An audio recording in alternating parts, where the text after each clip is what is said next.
Welcome to SLC Fanboys. Three guys who love Star Wars, comic books, gaming, movies, and fangirls. Adam Thomas, self-appointed Starfleet captain and Cylon sympathizer. Andy Farnsworth, comic book Jedi and George Lucas apologist. Tysen Webb, Comic-Con moderator and amateur Sith. These are the SLC Fanboys. Hey everybody, welcome back to SLC Fanboys. I'm Tysen Webb with Andy Farnsworth and a special guest star live in studio with us, Dan Farr from Salt Lake City Comic-Con. It's great to be here. Thanks for coming in, Dan. Hey, by the way, I'm married to a fangirl. So you guys say you like fangirls. Your wife is totally cool. She is. She had better be, honestly, with what you do. Well, she's the one that really introduced me to the whole being a fan of things. I really didn't understand it until we got married, and then she started collecting Star Wars figures. And she was more of the geek in the family then. Oh, absolutely. No, I collected Star Wars figures right before I got married, and then put them out as centerpieces for my wedding dinner.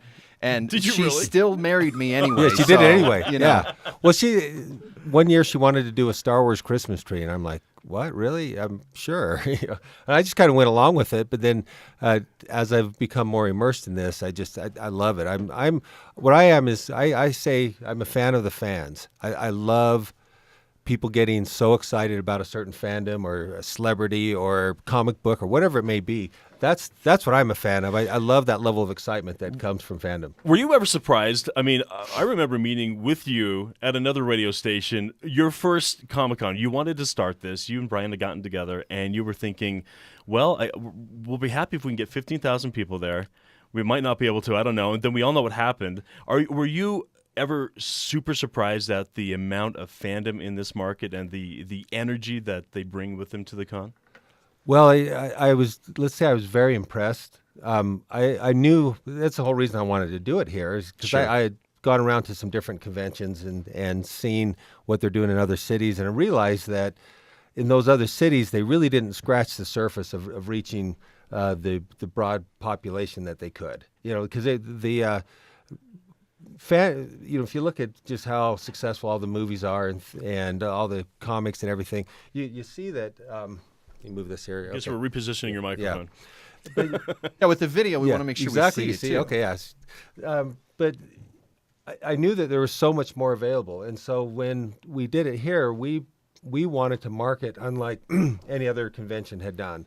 And that's where Bryan's strength is. You know, Bryan's one of the best marketers I've ever dealt with. Yeah, we met him at Gaming Con. We had him on the show once. Okay, so now we've had both of the co-founders of Comic-Con and FanX and Gaming Con. Bryan's brilliant in the way that he can take any social media platform and deconstruct it, work it backwards, and totally just kill at it. He's so smart at figuring out every bit of the marketing. And well, it's evident in how fast your Facebook page grew in the first year and surpassing any other Facebook page in the market, like in Utah, right? You're past KSL, you're past the Jazz, you're past, and it's like, and you did it in such a short time. It was nuts. Well, what was nice is we had something very exciting to build off of. That's true. And so when we start off, we start off with one convention hall at the Southtown Convention Center. They had 5 total halls, and we had an option on a second one. And then as we announced it to start with, we had so much excitement built around it, and we actually started selling tickets, and the tickets were selling up front. People weren't waiting to buy tickets. They bought them early. And because they did that, that gave us confidence as, hey, let's add a few more celebrities. And we started rolling, kind of parlaying the success into more success. And it became very symbiotic, and the media was so supportive, and everything around us that we were able to just this thing built organically so quickly. We were able to kind of see it happen. So it wasn't like we were going to the convention center and thinking, okay, 8,000 people are going to show up. You know, we already knew before the convention started that we had 35,000 tickets sold. And it was actually when we hit, I think the 30,000 ticket number was what got us to get Stan Lee to come in. You know, cool. We had been trying to get him to come for a long time, and we even had Lou Ferrigno go down and put a little pressure on him. he was meeting with him for something. Lou's awesome. Yeah, Lou said he was going to try to get him to come. And then when we hit the 30,000 ticket number, then the manager said, "Okay, yeah, let's bring him out." And that actually built more. And you know that excitement brought it up a notch, and then everybody realized that this really was going to be a fantastic event, and that's what happened. So FanX is going to be here March 17th through the 18th, and I like FanX. You do 2 shows a year, and I know that you were really planning on FanX this year, but came about. I really like FanX because it's that smaller, more intimate show. Mm-hmm. You limit the size of the convention center. We say smaller is a relative term, right? I mean, when you say smaller, you're going to go there and you're going to be like, oh my gosh, I can't even move. What do you mean smaller, Tysen? Yeah, it's actually more floor space than we had for our very first convention. So it's as far as the space, it's bigger. Right. But you do limit ticket sales to a certain extent. Yeah. But then you also just stack the stars and stack the people in. So you really have that opportunity to not only just see them from afar, but to go meet them and spend time with them and to really connect with the people that you look forward to seeing at these events. Well, what's interesting is we were looking at doing the FanX.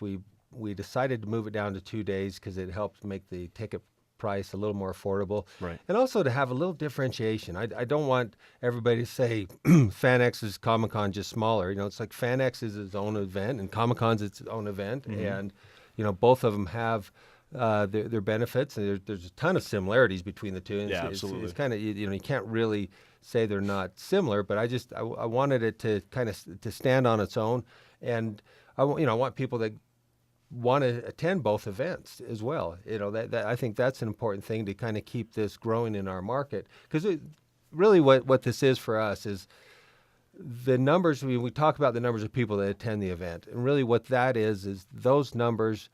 That's the power. That's the bargaining power that we have to get the celebrities to come to the event. Sure. Because if people come to the event, if attendees come and they buy tickets, then they buy autographs and photo ops with the celebrities, then the word gets out that, hey, this is a great event and you want to be there. I mean, I run into celebrities all the time that if they haven't been to our show, they'll say, hey, your show's so recommended by other people, or the ones that have been here, they want to come back again.